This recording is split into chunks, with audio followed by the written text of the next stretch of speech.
नमस्कार दर्शकों। जय हिंद, जय भारत, जय संविधान। भारतीय राजनीति में इस्तीफे आम होते हैं, लेकिन जब देश के किसी उपराष्ट्रपति की कुर्सी अचानक से खाली होती है, तो सवाल केवल राजनीति तक ही सीमित नहीं रह जाते, वे जन जन के मन में समा जाते हैं। आज देश में हर जुबान पर एक ही सवाल है कि उपराष्ट्रपति जगदीप धनखड़ इस्तीफे के बाद कहाँ हैं और किन हालातों में। क्या यह महज एक औपचारिक कदम था? क्या इसके पीछे कोई बड़ा राजनीतिक दबाव या कोई छुपी हुई रणनीति थी?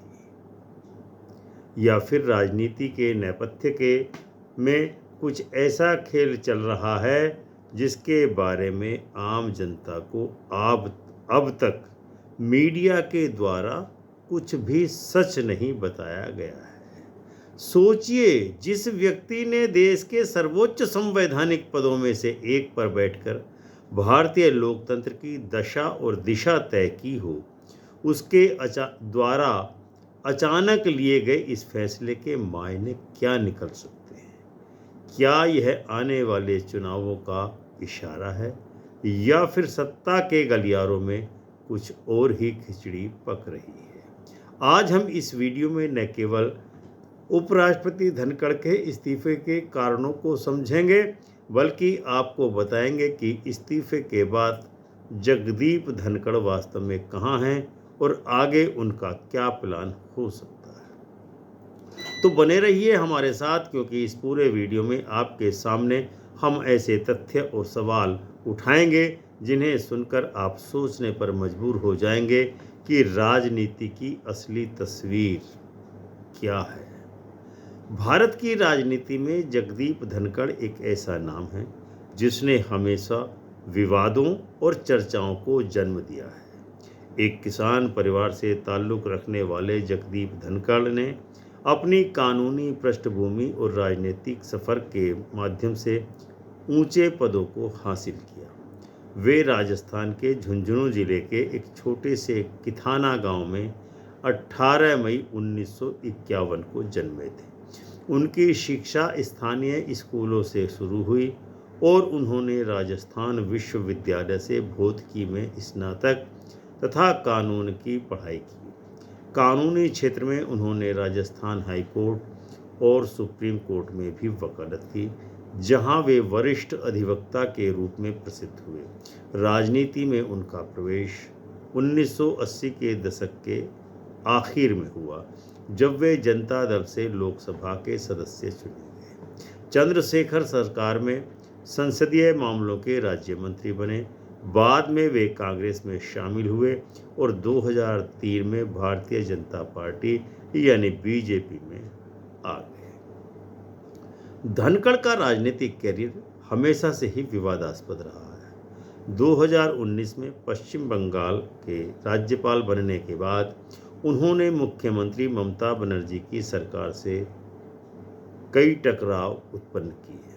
उन्होंने सोशल मीडिया पर राज्य सरकार की नीतियों की आलोचना की, विधेयकों पर हस्ताक्षर न करके विधेयकों को रोकने का कार्य किया और विश्वविद्यालयों के मामलों में भी बहुत अधिक हस्तक्षेप किया।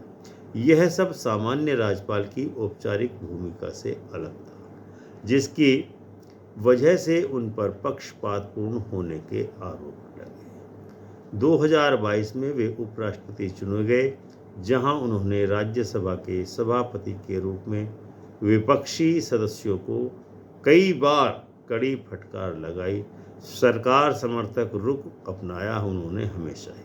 उनका कार्यकाल 2 वर्ष से अधिक नहीं चला और 21 जुलाई 2025 को उन्होंने अचानक अपने पद से यानी उपराष्ट्रपति पद से इस्तीफा दे दिया।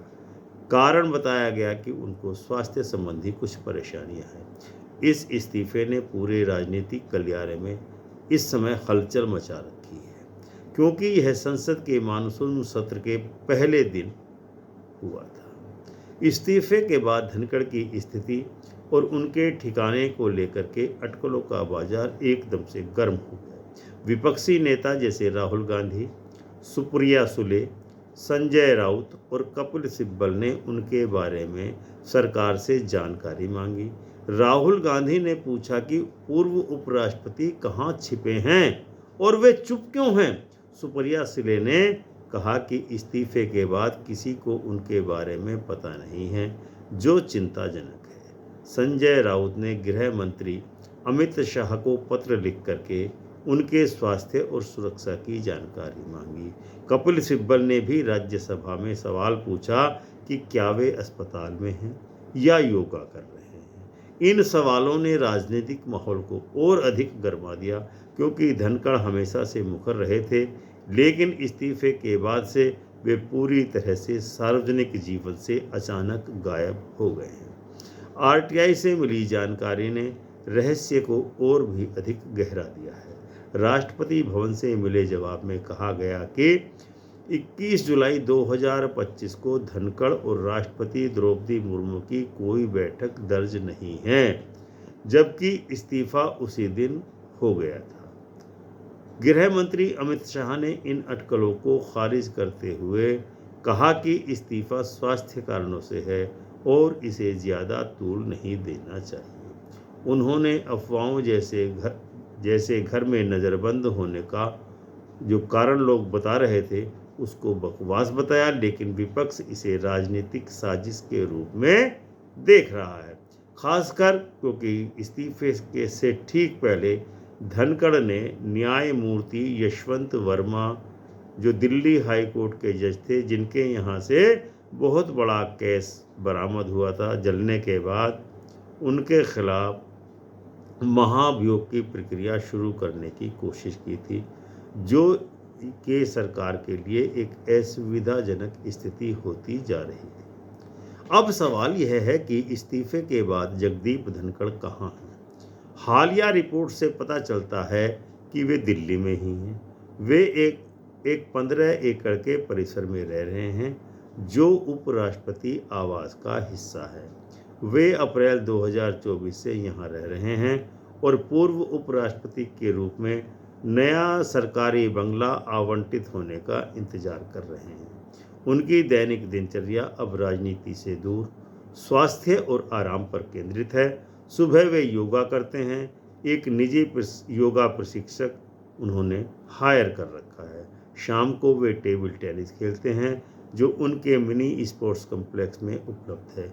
वे OTT प्लेटफॉर्म पर वेब सीरीज भी देखते हैं, खासकर राजनीतिक और कानूनी थ्रिलर जैसे द लिंकन लायर और द हाउस ऑफ कार्ड्स। उनकी बेटी कामना वाजपेयी गुरुग्राम से लगभग रोजाना उनसे मिलने आती हैं, जो उनके लिए इस अवस्था में एक सहारे के रूप में कार्य कर रही हैं। धनखड़ की पत्नी सुदेश धनखड़ अत्यधिक सक्रिय हैं। वे पिछले कुछ दिनों से कम 3 बार राजस्थान गई, जिसमें से 2 बार जयपुर। वे अपने परिवार की पुश्तैनी जमीन पर लगातार नज़र बनाए रखे हैं और 2 व्यावसायिक इमारतों का निर्माण खुद भी करा रही हैं।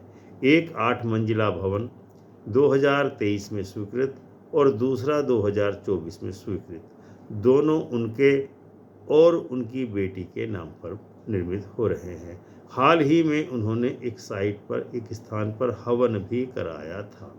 परिवार अब सामान पैक करने में लगा हुआ है, क्योंकि नया बंगला धनखड़ जी के परिवार को मिलने वाला है, जिसमें सुरक्षा, सरकारी कार और स्टाफ जैसी अनेक सुविधाएं शामिल हैं।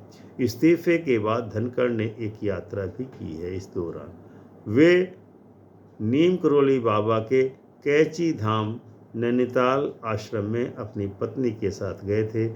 बताया जा रहा है कि यह आध्यात्मिक यात्रा उनके स्वास्थ्य और मानसिक शांति की तलाश के कारण की गई थी, लेकिन उनकी चुप्पी ने भारतीय राजनीति में अनेक सवाल खड़े कर दिए हैं। राजनीतिक गलियारों में चर्चा है कि क्या स्वास्थ्य ही असली कारण है धनखड़ के त्यागपत्र देने का, या भाजपा के आंतरिक मतभेद।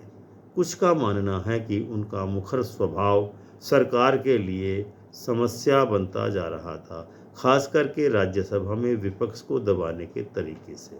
इस्तीफे से पहले का जेएनयू का में दिया गया उनका भाषण वायरल हो रहा है, जिसमें उन्होंने राष्ट्रीयता पर बल दिया था, राष्ट्रवाद की भावना पर विशेष जोर दिया था।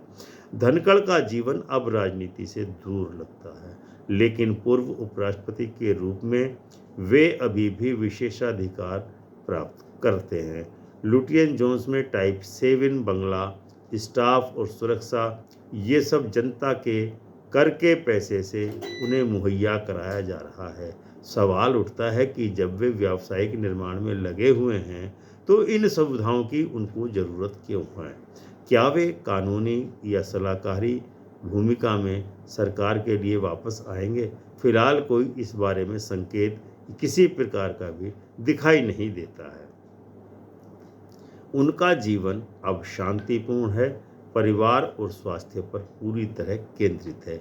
निष्कर्ष में हम कह सकते हैं कि जब जगदीप धनखड़ दिल्ली में अपने परिवार के साथ हैं, एक सामान्य जीवन जी रहे हैं, उनका इस्तीफा भारत की राजनीति में एक बहुत बड़े अध्याय का अंत है। लेकिन सवाल अनवरत रूप से उठ रहे हैं कि क्या उनकी चुप्पी एक गहरी रणनीति है या वाकई स्वास्थ्य संबंधी कोई मजबूरी है?